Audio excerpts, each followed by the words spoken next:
Pronto. Pronto. Pessoal, primeiramente, boa tarde aí a todos, né?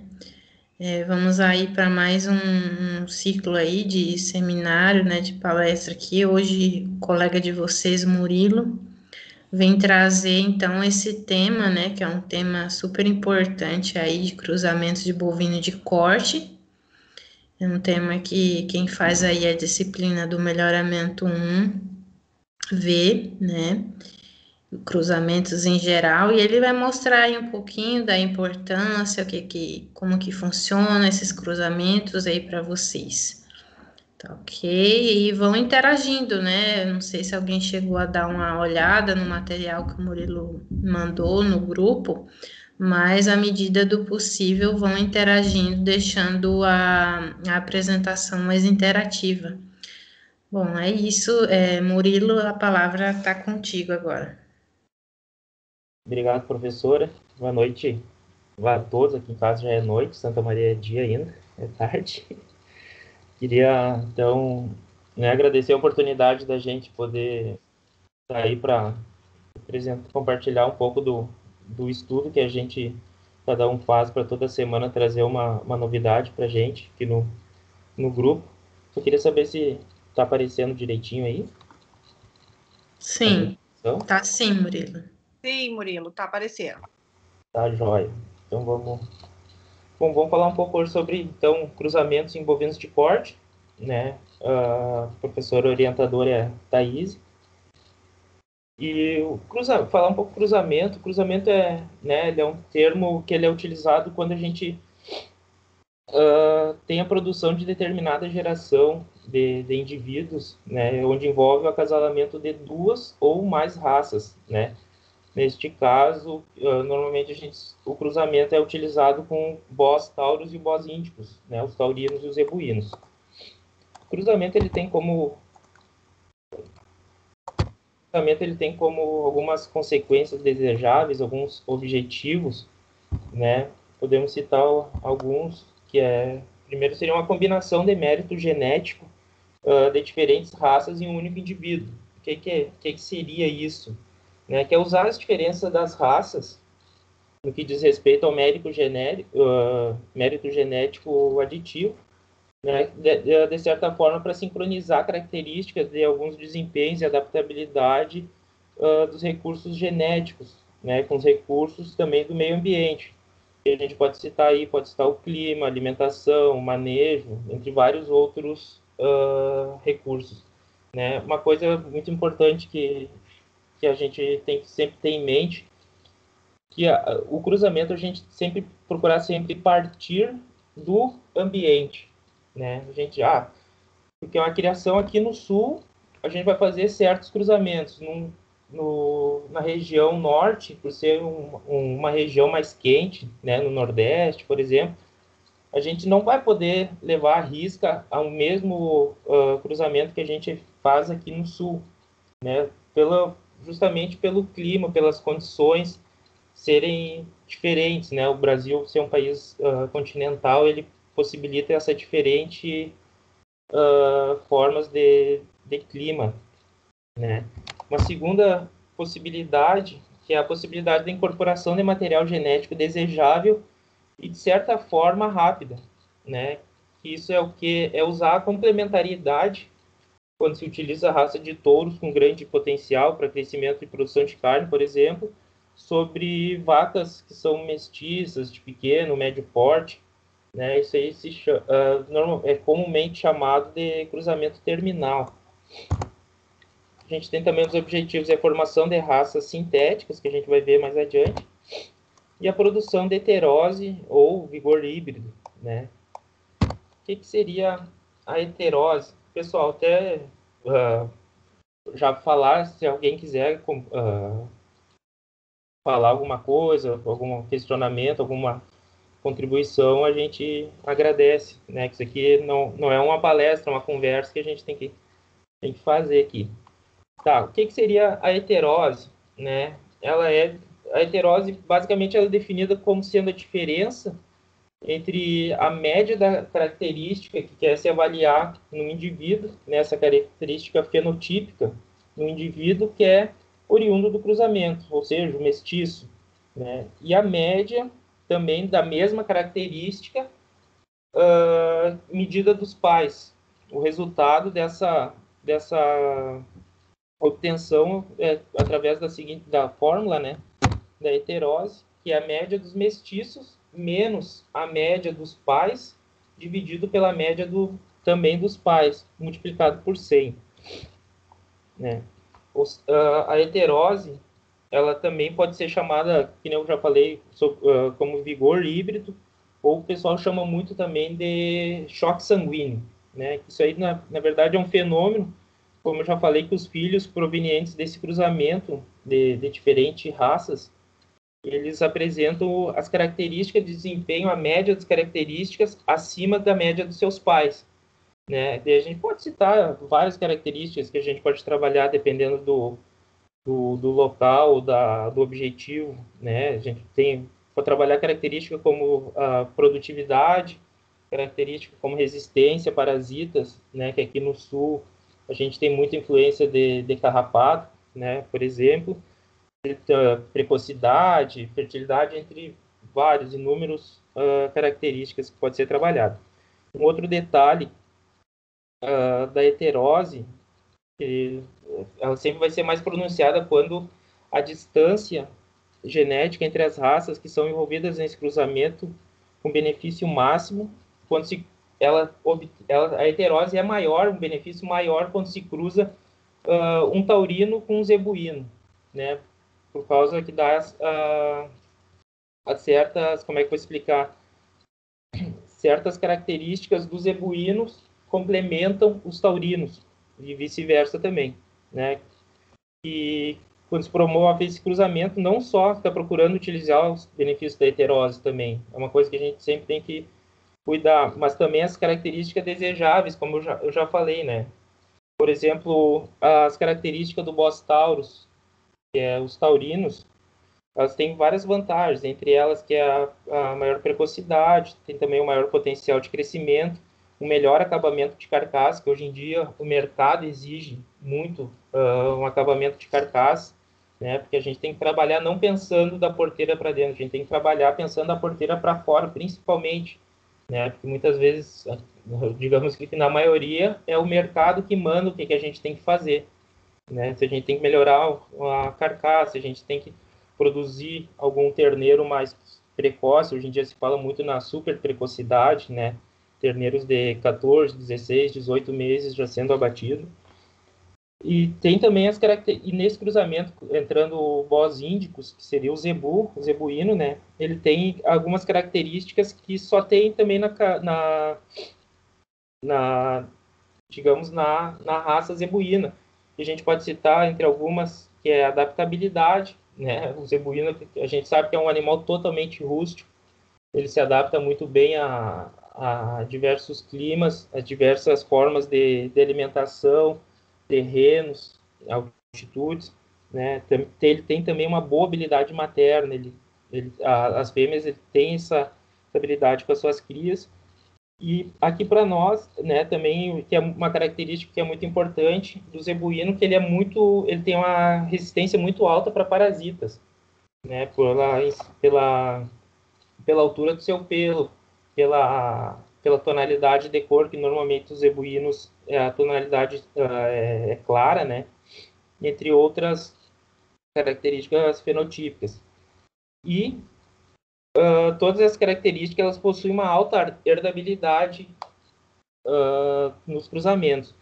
Já algumas características que ela possui baixa herdabilidade, como as relacionadas com a reprodução, a gente pode citar algumas, tipo fertilidade, sobrevivência, elas são mais sensíveis ainda ao cruzamento, ou seja, elas são muito beneficiadas com a ferramenta da heterose, né? Então, que nem hoje de tarde a gente está conversando, e a professora Thaís, eu tive uma dúvida nisso aí, ele vem totalmente o oposto da endogamia, né? Então, a fertilidade, essas características de reprodução, ela vai ser muito beneficiada com o cruzamento. E outro detalhe, né, que eu anotei aqui também, que quanto mais próximo estiver o mestiço das suas raças paternas, maior será essa heterose, né? Que é a complementariedade da raça materna e paterna, ou seja, um produto F1, né, um terneiro F1, que a gente vai ver mais adiante, ele tem essa heterose muito maior do que um produto F2, por exemplo, né, digamos. Agora a gente vai... Murilo, teu slide está travado. Onde está a sua apresentação? Qual é o slide que tu está apresentando agora? Agora eu ir para o sistema de cruzamento. Simples ou Tá então... bem, é porque a gente achou que tinha travado, porque ficou conversando no mesmo, mas não, tudo bem, era só isso mesmo. É que eu gosto mais de falar, eu não sou muito de fazer slide. Não, tá ótimo, era só achou que tinha travado, e problemas da internet da vida. Não, tranquilo, tranquilo. Tá Né? bem, tá ótima apresentação, continue. Tá joia. Então, o que a gente pode falar, basicamente, hoje em dia, a gente utiliza 3 sistemas de cruzamento, né, amplamente utilizados no Brasil. A gente tem um sistema simples, ou também pode ser chamado como industrial, que hoje em dia está muito popular, chamado de cruzamento industrial. Ele é definido sendo acasalamento simples, né, entre 2 raças, para produzir uma única geração, que seria a geração F1. Essa geração, normalmente, pega um zebuíno e um taurino, faz o cruzamento, e o resultado desse cruzamento é mandado normalmente direto para o abate, para o frigorífico, né? Então, por isso que se chama industrial, porque parece uma indústria. Produz e manda, né? Essa manda tanto as fêmeas quanto os machos, né? E as fêmeas, algumas são selecionadas para recompor o rebanho posteriormente. Aqui a gente tem uma imagenzinha bem simples e bem explicativa, eu achei, né? Que a gente tem a raça A, a raça B, que a gente faz o cruzamento, pega as características, procura trabalhar as características, por exemplo, a F1, né? Como ganho de peso, acabamento de carcaça, faz o cruzamento e manda o produto para o abate, né? Para engorda, para recria e posteriormente o abate. A gente tem também o cruzamento contínuo ou absorvente também, né? Como quero chamar. Esse cruzamento ele tem a finalidade de substituir uma raça ou um grau de sangue por outra, né? Pelo uso contínuo dessa segunda raça, onde produz um animal que a gente é muito chamado de puro por cruza, né? Tem os puro por origem e puro por cruza. E aqui tem uma imagenzinha do site que eu peguei do site da Cenepol e eu achei bem interessante e bem explicativo, né? Onde faz o cruzamento do Cenepol com uma raça zebuína, o produto F1 desse cruzamento vai cruzando junto com a Cenepol, né? Ele vai ficar ali, pega a explicação, 50% de sangue Cenepol e 50% de sangue zebuíno. Cruza com um macho Cenepol, vai ficar 75% Cenepol. Cruza novamente com touro Cenepol, 87,5%. Daí cruza novamente com Cenepol, aí ele já chega num puro por cruza, né? Um bezerro PC que chama. Esse F1, perdão, esse puro por cruza novamente com Cenepol, aí ele vai ter 96,88% de sangue Cenepol, que já se torna um animal PO, né? Aqui na região de Cachoeira, por exemplo, a gente vê muito isso com cruzamento de ovinos, né? O pessoal aqui é muito trabalhada a raça Hampshire Down aqui na região, então eles fazem muita puro por cruza, posteriormente PO na ovinocultura também, né? A gente tem um outro cruzamento que a gente quer chamar de rotacionado ou alternado, que é aquele que a raça paterna ela é alternada a cada geração. Isso pode acontecer com 2 ou mais raças, né? Esse cruzamento, detalhe, quanto mais raças utilizadas, mais alta fica o percentual de heterozigose com o passar das gerações. Então, aqui, o exemplo, né? Vai cruzando primeiro A e B, depois usa o touro B, vai ter 25, A e B, 50% para cada raça. Depois coloca o touro raça B, vai ficar 75% B e 25% raça A. Daí volta de novo com o touro da raça A, depois a raça B, raça A e raça B, até chegar no produto desejado. Aqui o cruzamento por seleção, o cruzamento versus seleção, né? O fato do cruzamento se constituir de uma forma rápida, como já foi dito lá nos objetivos dos cruzamentos, e muitas vezes também econômica de produzir carne, mas não se elimina a necessidade nem diminui a importância de seleção, né, como método de melhoramento genético a ser realizado. Essas raças puras melhoradas são, na verdade, elementos fundamentais para um sucesso dos cruzamentos que a gente faz. A seleção também ele é fundamental na melhoria das raças puras, que tem como componente essencial em um programa de cruzamentos, né? Cruzamento sem a seleção também vai resultar numa vantagem que é facilmente superável pela seleção de raças puras. Aqui tem uma imagem que é adaptada do livro do Warwick Legatz, de 79, que essa ilustração demonstra bem... ela demonstra bem faz um gráfico de como é a relação de cruzamento-seleção, né? Ali as raças puras, sem seleção, no período de longo, ela vai ficar um longo tempo sendo estabilizada, sem nível de desempenho vai aumentar nem vai diminuir, né? Já o cruzamento também. Cruzamentos tu vai se as raças vão só se cruzando, ele não vai ter um nível de desempenho alterado. Mas tu já vê que o cruzamento ele já tem um nível de desenvolvimento superior quando é somente a raça pura sem seleção, né?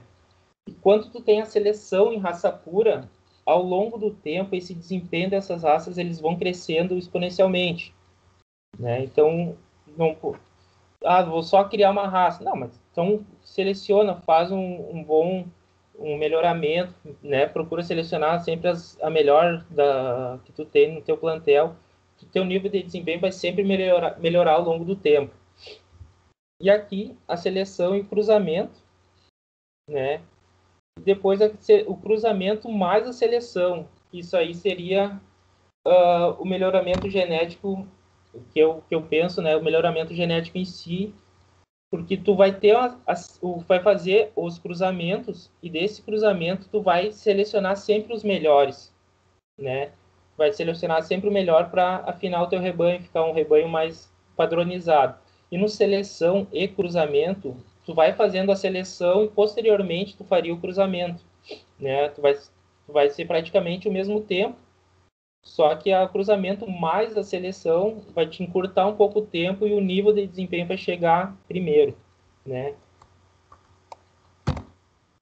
Aqui um histórico de como se criou, né, as raças. Não vou me pegar muito nesse gráfico, nessa ilustração aqui, porque a gente já conhece bem, algumas aulas a gente já teve, só botei aqui a título de curiosidade mesmo, para a gente dar uma olhada como que é o desenvolvimento durante os milhões de anos, né?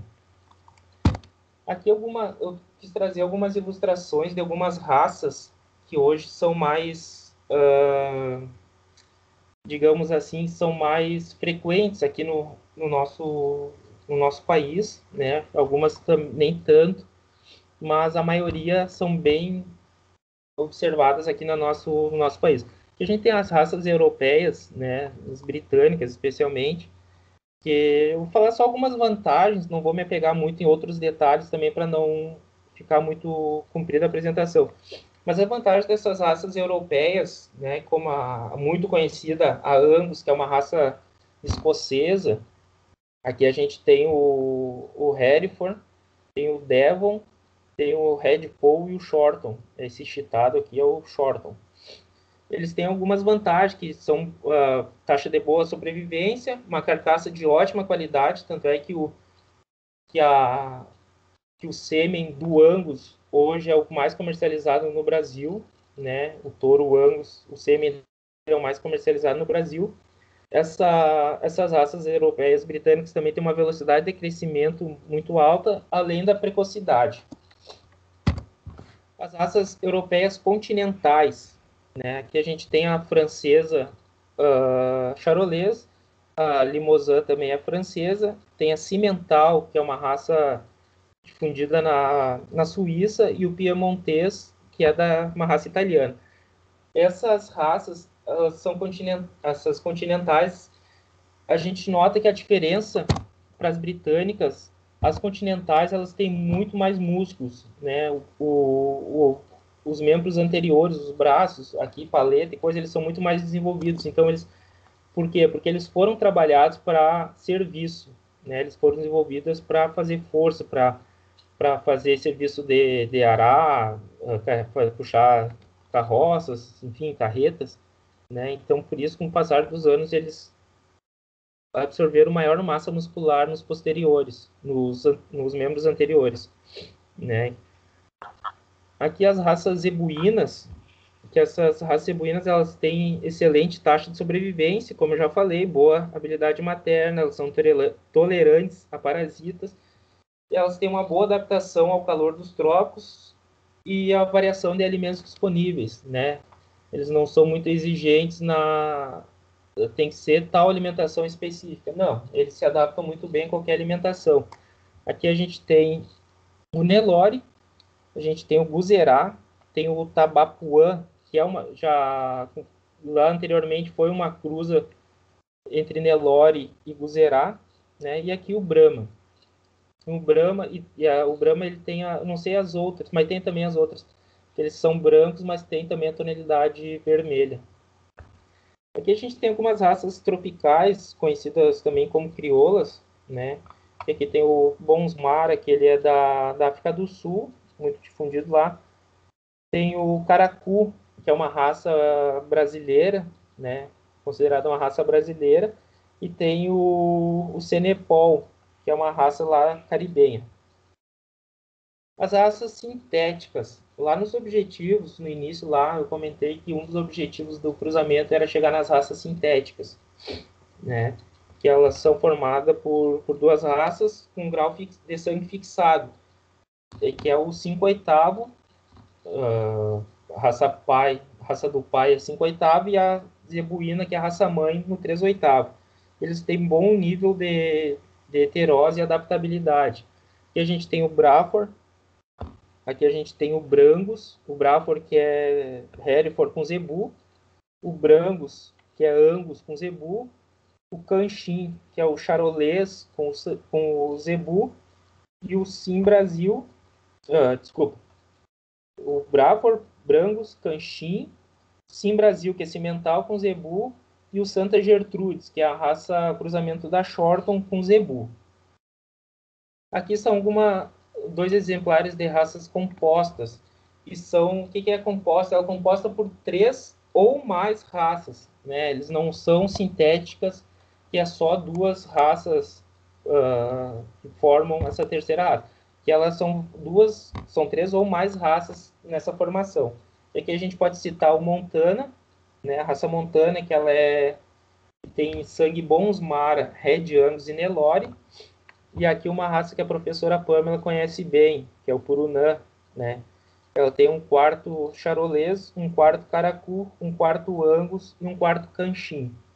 Então, é composta porque existe mais de 3 ou mais raças formando ela. Aqui um gráfico, né, um esqueminha de uma raça, de um produto final aqui, que possui 6 raças formadoras, né? A lista de cruzamentos, como é que foi feita, e no final lá uma raça que tem 6 raças mães, digamos assim. E algumas considerações finais, né?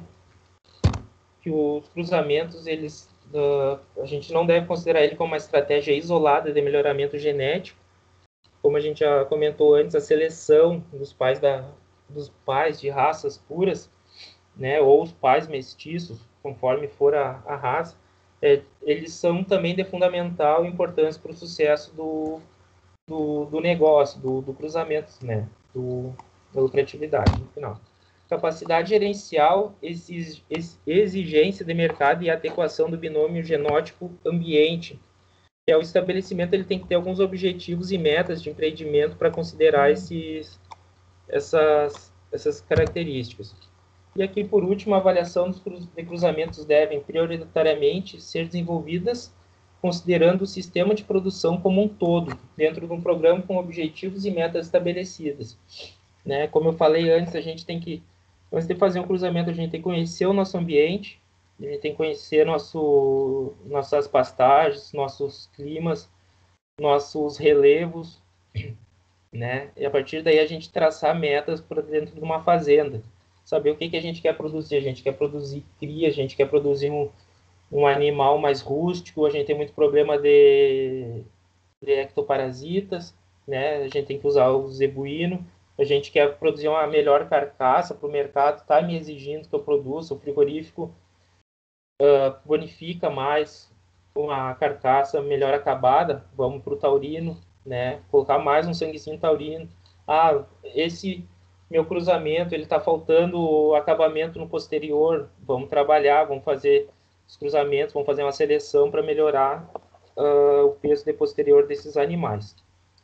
Eu acho que fui breve, tentei procurar ser o mais resumido possível. Muito obrigado, a atenção de todos. Se alguém tiver alguma dúvida. Parabéns, Murilo, pela apresentação. Muito bom. Murilo ainda não fez, né, o curso do Melhoramento 1, ele está matriculado esse semestre, então é um assunto novo para ele também, né, tratar aí da parte de cruzamentos, né, tenho certeza que ele aprendeu bastante para montar essa apresentação aí para vocês. E assim, da minha parte, eu só queria reforçar aqui uma questão. Não sei se ficou bem claro para todos que ainda não fizeram a disciplina de Melhoramento 1, que o cruzamento ele consiste basicamente no acasalamento entre indivíduos menos aparentados que a média da população, né? Exato. Então, o Murilo ali deu o exemplo do zebuíno sendo acasalado com o taurino, porque são duas subespécies diferentes, né, de bovinos que a gente tem aí. Mas a gente pode levar esse conceito para outras espécies também, que não seja bovinos também, né? A questão do cruzamento, ela pode ser explorada para qualquer espécie, não apenas para os bovinos, só deixar claro isso. Né? E um dos principais objetivos seria a complementaridade entre as raças, né? A gente buscar o que uma raça tem de boa, né, e explorar isso em conjunto com o que a outra tem de melhor. E ele deu um exemplo aí muito feliz, né, no caso, os taurinos, eles têm a questão da precocidade, né, do acabamento de carcaça diferenciado, e enquanto os zebuínos têm aí uma questão mais de rusticidade, é o animal que aguenta mais ambientes mais hostis, mais, né, com menor qualidade de alimentação, de condições em geral. Então, quando a gente faz esse cruzamento, a gente busca complementar o que uma raça tem de melhor com o que a outra também tem de melhor, para gerar um indivíduo aí superior, né, em relação aos seus pais, em algum aspecto, em alguma característica que se deseja explorar, né? E como ele bem finalizou ali, não existe um cruzamento perfeito, né? Tudo vai depender do que você quer explorar na sua atividade. Se de repente você tem condições de ter um animal com sangue maior taurino, ok, vai cruzando até chegar num sangue maior, mas se de repente um sangue taurino é um animal mais exigente em termos nutricionais, em termos de criação, você vai manter ali um grau de sangue mais voltado para o zebuíno, por exemplo, né? Isso é uma situação.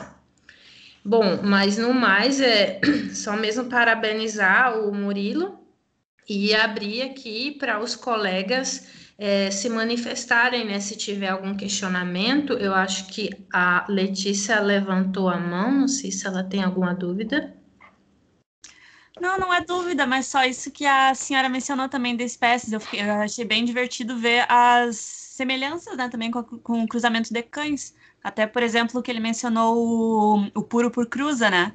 Que também é uma coisa que é explorada para raças de cães que já estão quase que, digamos, condenadas, ou que tem um gene que é bastante problemático e está em quase toda a população. E aí vai diluindo.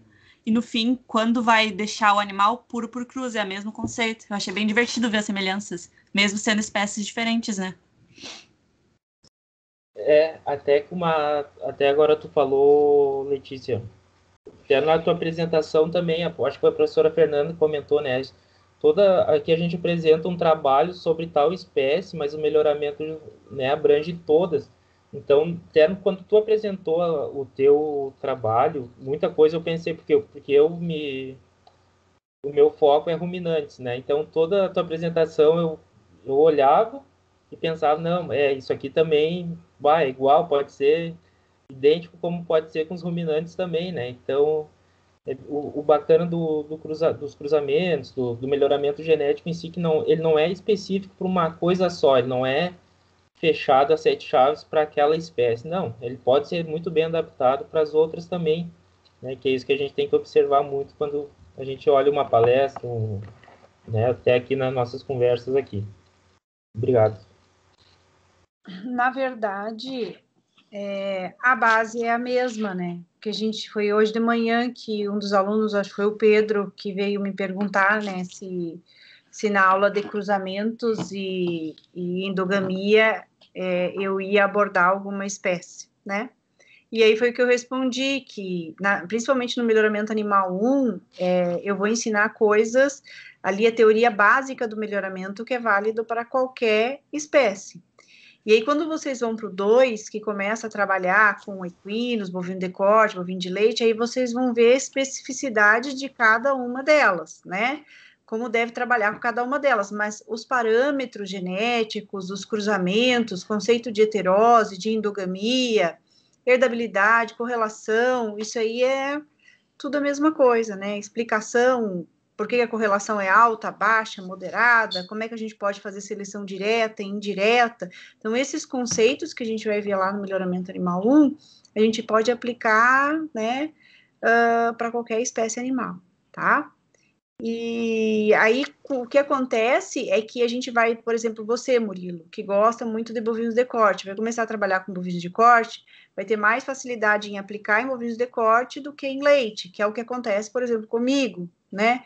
Eu tenho mais facilidade em aplicar em leite do que em corte, né? A Letícia vai ter mais facilidade em aplicar em cães, visualizar em cães do que em bovinos, mas o conceito básico é o mesmo. Ok? A gente pena um pouquinho quando muda um pouco de área. Quando eu comecei, por exemplo, eu penei bastante quando eu comecei a trabalhar com aves. Eu tinha uma dificuldade muito grande. Mas eu trabalhei com a prof. Priscila, né? A Priscila foi orientada ali de doutorado no laboratório, a prof. Priscila, e trabalhou com melhoramento de aves. Só que ela ia me explicando as coisas e eu ia adaptando as análises conforme ela ia me explicando. Então, se a gente estuda um pouquinho sobre o comportamento, sobre como é a criação de de determinado animal, a gente consegue tranquilamente processar as análises e coletar. O grande problema tá quais os efeitos que você vai considerar no modelo para análise, né? Dependendo da espécie animal, os efeitos são diferentes. Então, a grande chave do problema, quando você trabalha com espécies diferentes, é justamente isso, os efeitos que são considerados no modelo, tá? Show de bola. Acho muito legal isso. Eu não sei se mais alguém tem mais alguma questão, alguma colocação a fazer. A professora Pamela tem mais alguma consideração?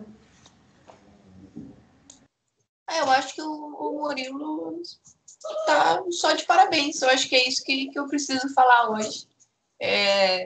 Acho que as considerações ali que eu tinha pensado também, a professora Thaís comentou antes, sobre a diversidade ali dos índicos e dos taurinos. E dá parabéns mesmo, Murilo. Gostei bastante da tua apresentação. Cada vez eu gosto mais da apresentação de vocês. Vocês estão cada vez se superando. E não pareceu que tu estava nervoso, Murilo. Pelo menos eu não achei que você estava ali, comentou no grupo e tal, mas para mim eu acho que você foi super bem. Pode manter esse nervosismo dessa forma aí para apresentar, que eu não vi nada. Obrigado. Tomei uma térmica de chimarrão com laranjeira agora aqui para dar uma acalmada. Com camomila. Folha de laranjeira para acalmar bem. Camomila também, pô, é bom. Mas que bom. Obrigado. Fica tranquilo, Murilo. Você arrasou na apresentação. Tá de parabéns. Mas eu acho que o chimarrão deixa mais agitado, não deixa, não? Não, é o contrário. Eu falei um dia conversando com a professora Thaís, eu tenho um problema, eu sou viciado. Então tem que tomar para dar uma acalmada. Viciar no chimarrão, tá? Entendi, Murilo. Mas parabéns. Excelente apresentação. Obrigado, professor. Obrigadão. Obrigado aos colegas ali também, no chat ali. Acho que é isso, né, pessoal? Tem mais alguma coisa, Fernanda, Pamela, para falar? Não, para mim é isso. Nós só temos que conversar com o Marco e com a Letícia, né? Então, pediria que os dois ficassem na reunião. Isso mesmo. Sim. Isso aí, pessoal. O restante está dispensado. Forte Obrigada. Abraço pra vocês, um beijo. Bom resto de semana aí. Fiquem com Deus. Tchau, pessoal. Se cuidem. Tchau, tchau. Certo, pessoal. Semana que vem. Disponibiliza a gravação depois, viu, professor?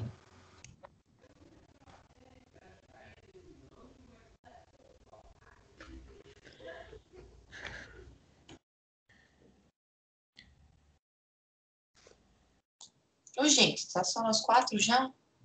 Eu tô tentando finalizar aqui a gravação, mas não tô conseguindo. Será que fui eu mesmo que iniciei a gravação?